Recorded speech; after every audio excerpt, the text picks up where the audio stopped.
तो आपके चार्ट में जो आपका राहु है वो रहेगा आपके एक्वेरियस में, आपके पंचम भाव लियो में केतु रहेंगे, जुपिटर आपके तीसरे घर पे रहेंगे, शनि आपकी कुंडली के 12वें घर पर रहेंगे और सारा खेल यहीं से होने वाला है। तो सबसे पहले मैं लव की बात कर लूं, लव अफेयर के बारे में। देखिए, लव अफेयर में आपको बच के रहना है। वैवाहिक जीवन आपका शानदार रह सकता है। वर्ष की शुरुआत ही आपके जीवन में पारिवारिक सुख व समृद्धि लेकर आएगी। घर के सदस्यों में प्रेम वगैरह आपका होगा। देखिए, केतु आपकी कुंडली के पंचम भाव में है तो लव ब्रेकअप हो सकता है, ध्यान रखना है। सेक्सुअल लाइफ से, फिजिकल रिलेशन से पहले आपको 10 बार सोचना है। जिन लोगों की अभी तक शादी नहीं हुई है उनके शादी के भी योग जो है यहां से बनते हुए नजर आ रहे हैं, क्योंकि बृहस्पति की नजर यहां पे रहने वाली है। उसके बाद आपके चार्ट में बात की जाए, जी हाँ, बृहस्पति। देखिए, बृहस्पति के बारे में एक खास बात यह है कि भले ही कुछ ग्रहों से इनकी शत्रुता हो, लेकिन जो ग्रह इसके अनुकूल नहीं है वे इसके शत्रु भी नहीं है। यानी अधिकांश ग्रह बृहस्पति के साथ न्यूट्रल संबंध रखते हैं, अच्छे संबंध रखते हैं। जुड़े हैं तो लाइक सब्सक्राइब कर लीजिए और भगवान को याद कर लीजिए कि हम एक अच्छे चैनल पे जुड़े हैं, क्योंकि बहुत उचित समय है ये चैनल के साथ जुड़ने का। देखिए, 2025 में जो बृहस्पति देव हैं 4 फरवरी के आसपास बृहस्पति का वृषभ राशि में गोचर होने वाला है। 14 मई के आसपास बृहस्पति का मिथुन राशि में गोचर होगा। यही सबसे बड़ा गोचर है 2025 का। 18 अक्टूबर को बृहस्पति का कर्क राशि में गोचर होगा। 11 नवंबर का बृहस्पति जो है कर्क राशि में ही वक्री हो जाएंगे और 5 दिसंबर को बृहस्पति देव जो है मिथुन राशि में गोचर करेंगे। रहेगा आपका जुपिटर का गोचर। मेष राशि में क्या होता है, ये मूल राशि की मैं बात कर रहा हूं। जो आपके गुरुदेव हैं जुपिटर हैं, आपके 2 स्थानों के मालिक होते हैं। पहला कौन सा है, कुंडली का 9वां भाव जो आपका भाग्य भाव है, और दूसरा कुंडली का 12वां घर जहां पे उनकी 12 नंबर की राशि पड़ती है, यानी कि पाइसिस पड़ती है।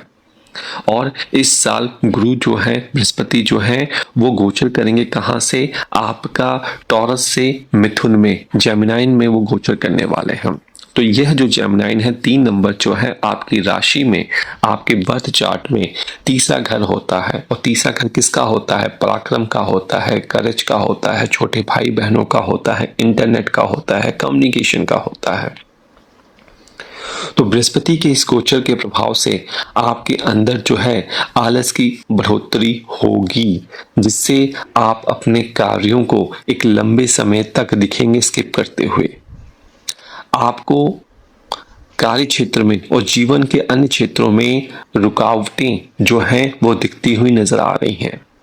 इसलिए इन समस्याओं से बचने के लिए आपको सबसे पहले अपने आलस्य को दूर करना होगा। आपको मेहनत पर जोर देनी होगी। अगर आप अपने लिए पार्टनर ढूंढ रहे हैं और आलसी बैठे हुए हैं पार्टनर के सर्च में, तो ये भी समस्या का विषय है। आप धर्म कर्म के मामलों में बढ़ चढ़कर हिस्सा इस साल जरूर लेते हुए दिख रहे हैं, क्योंकि बृहस्पति की नजरें होती हैं 5वीं, 7वीं और 9वीं। 5वीं नजर पड़ रही है और 7वां घर पार्टनरशिप का भी होता है, तो बिजनेस में भी उन्नति के योग बढ़ेंगे। क्योंकि 3rd हाउस जो होता है हाउस ऑफ ग्रोथ होता है, उपाच्य घर होता है, तो उसका ग्रोथ आपको देखने को मिलेगा। एक्टिव इनकम के साथ साथ पैसिव इनकम में भी, मतलब कुछ एक्स्ट्रा करना चाहते हैं, गो फॉर दैट, बहुत अच्छा टाइम है ये। सामाजिक जो आपका सोशल गैदरिंग है, लोगों के साथ उठना बैठना है, उसमें भी इजाफा बनता हुआ नजर आ रहा है और आपका मान सम्मान जो है वो बढ़ता हुआ नजर आ रहा है। देखिए, बृहस्पति की जो नजर होने वाली है और शनि की जो नजर होने वाली है एक साथ आपकी कुंडली में कुछ घरों पे पड़ेगी। तो शनि आपकी कुंडली में आपके इस वाले घर को देखेगा, 3rd हाउस, 2nd हाउस को देखेगा जो फ्लो ऑफ इनकम है। तो फ्लो ऑफ इनकम में थोड़ी सी रिस्ट्रिक्शंस वो लेकर आएंगे, लेकिन आपको नई जॉब लग सकती है। हायरिंग की कोशिश कर रहे हैं या कहीं पे ज्वाइन करना चाहते हैं तो ये समय बहुत अच्छा है। दोस्तों के साथ मिलकर आप कंपटीशन की तैयारी कीजिए, आप अपने करियर में कुछ देकर जाएगा। आपको नए अवसरों के लिए स्वयं को तैयार रखना होगा। देवगुरु बृहस्पति की शुभ दृष्टि आपके करियर को चमकाने का काम करेगी। करते हैं हेल्थ की। देखिए, हेल्थ के मामले से शनि महाराज जो है चार्ट में आपके 12वें घर पर रहने वाले हैं और छठे घर को भी देखेंगे, तो हेल्थ की समस्या आपको हो सकती है। हेल्थ बहुत अच्छा तो नहीं रहेगा, इसलिए आपको व्यायाम और योग करके खुद को स्वस्थ रखना होगा। कोशिश कीजिए आप अपने पार्टनर के साथ अगर कोई मतभेद है तो उसे दूर करने की कोशिश कीजिए। कम्युनिकेशन, बातचीत को अपने पार्ट में लेकर आइए। याद रखें, यदि आपको क्रोध ज्यादा आता है तो लाल रंग के कपड़े को पहनने से आपको बचना है। माता लक्ष्मी की कृपा आप पे बहुत बनने वाली है। आर्थिक स्थिति जो है आपकी मजबूत रहने वाली है। कहिए राधे राधे। एजुकेशन की बात कर लूं, चूंकि बृहस्पति आपकी कुंडली के 3rd हाउस में, हाउस ऑफ पराक्रम में है, वहां से आपकी कुंडली के भाग्य भाव को देख रहे हैं, तो एजुकेशन सेक्टर में अगर आप कुछ प्राप्त करना चाहते हैं, यह राइट टाइम है। चलिए, पाइसिस में अगर हम यहाँ पे और बात कर लें, प्रेगनेंसी की बात कर लें, तो देखिए केतु जो है आपकी कुंडली के 5म भाव में है और जुपिटर यहाँ पे कुंडली के 7म भाव को देख रहे हैं। तो अगर दूसरे बच्चे की प्लानिंग कर रहे हैं तो पूरे चांसेस हैं कंसीव होने के, लेकिन जिनकी पहली कंसीविंग है वो ध्यान रखें, क्योंकि जो केतु आपकी कुंडली के 5म भाव में है, मिस कैचेस के चांसेस यहाँ पे बढ़ सकते हैं। इसलिए ठाकुर जी लड्डू गोपाल जी की सेवा कीजिए, उनकी आराधना कीजिए। और ही 2025 में ये 18 महीने के बाद मीन राशि से हटकर जाएंगे कुंभ राशि में। 18 महीने मतलब 2025 से लेकर 2026 तक यह गोचर आपको क्या क्या देके जा सकता है। तो मेष राशि में जो राहु जो होते हैं वो कुंभ में गोचर करेंगे, मतलब कि आपकी कुंडली के 11वें भाव में ये गोचर करेंगे। और जब भी राहु कुंडली के 3रे, 6ठे और 11वें भाव में आते हैं चंद्रमा से, तो ये अच्छा प्रभाव देते हैं, ये ग्रोथ देते हैं। तब ये प्रभाव जब आपके 11वें घर पे होगा तो ये आपके लिए अनुकूल रहेगा, आपको पॉजिटिव रिजल्ट ये देगा। अब 11वां घर जो होता है ये मनवांछित इच्छाओं की पूर्ति का घर होता है, आपके फाइनेंस का घर होता है, आपके बड़े भाई बहनों का घर होता है। तो आपको उनसे प्रॉफिट मिलता हुआ दिख रहा है, आपको अचानक पैसे मिल सकते हैं।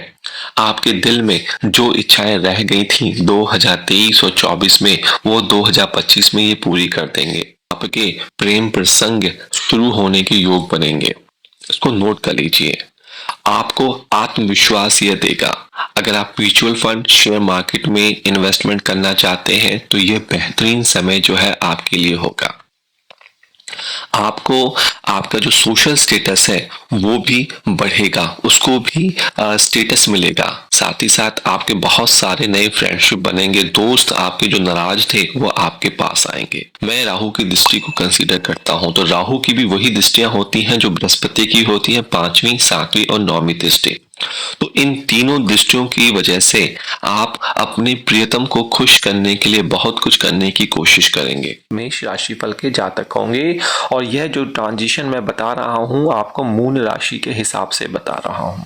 देखिए, मेष राशि में शनिदेव जो हैं आपकी कुंडली के कुछ भावों के मालिक होते हैं। आपको पता होगा कुंडली का 10वां घर और 11वां घर, और ये आपकी कुंडली के 12वें भाव में प्रवेश करेंगे। तो इस साल 7.5 जो है वो आपके ऊपर लगने वाली है। 7.5 का पहला अध्याय आपके ऊपर चल पड़ेगा। यहाँ से शनि की दृष्टि, शनि जो है आपके 2रे भाव में, आपके 6ठे भाव में और आपके 9वें भाव को देखेंगे। ठीक, आपके खर्च बढ़ने के भी योग हैं, क्योंकि शनि की दूसरी दृष्टि आपके 2रे घर पर, तीसरी दृष्टि 2रे घर पर पड़ रही है। आपका खर्च आपकी आमदनी से ज़्यादा हो सकता है, इसलिए आप अपने खर्चे पर ध्यान रखिए, क्योंकि व्यय वाले घर पे हैं वो शनि महाराज 2025, 26 और 27 के मध्य तक, इसलिए सेविंग पे आपको फोकस करनी है। आपकी हेल्थ इशू की प्रॉब्लम हो सकती है, क्योंकि शनि की सीधे सीधे नज़र जो है आपके 6ठे घर पर पड़ तो रही है, साथ ही साथ वो कुंडली के 12वें घर पर भी बैठे हैं। तो यदि आप कोई बिजनेस कर रहे हैं या किसी क्लाइंट के साथ कांटेक्ट करना चाहते हैं तो ये आपको एक अच्छा मौका देने के योग बना रहा है। अपने बिजनेस को एक्सपेंड करने की सोच रहे हैं तो कीजिए, बहुत बेहतरीन टाइम है। जब जुलाई से नवंबर के बीच शनि महाराज जो हैं वक्री अवस्था में आ जाएंगे, मतलब कि रेट्रोग्रेड आ जाएंगे, तो ये जो समस्याएं मैं आपको बता रहा हूँ, इन समस्याओं में और अधिक वृद्धि हो सकती है। इसलिए आपका सावधान रहना होगा, मेडिटेशन पे फोकस करना पड़ेगा क्योंकि 7.5 आपकी है, और अपने ऊपर अपनी बॉडी लैंग्वेज पे आपको फोकस करना पड़ेगा। उपाय यही कर सकते हैं कि आप अपनी नींद को पूरा कीजिए। दूसरी बात, आप हनुमान चालीसा का पाठ कर सकते हैं।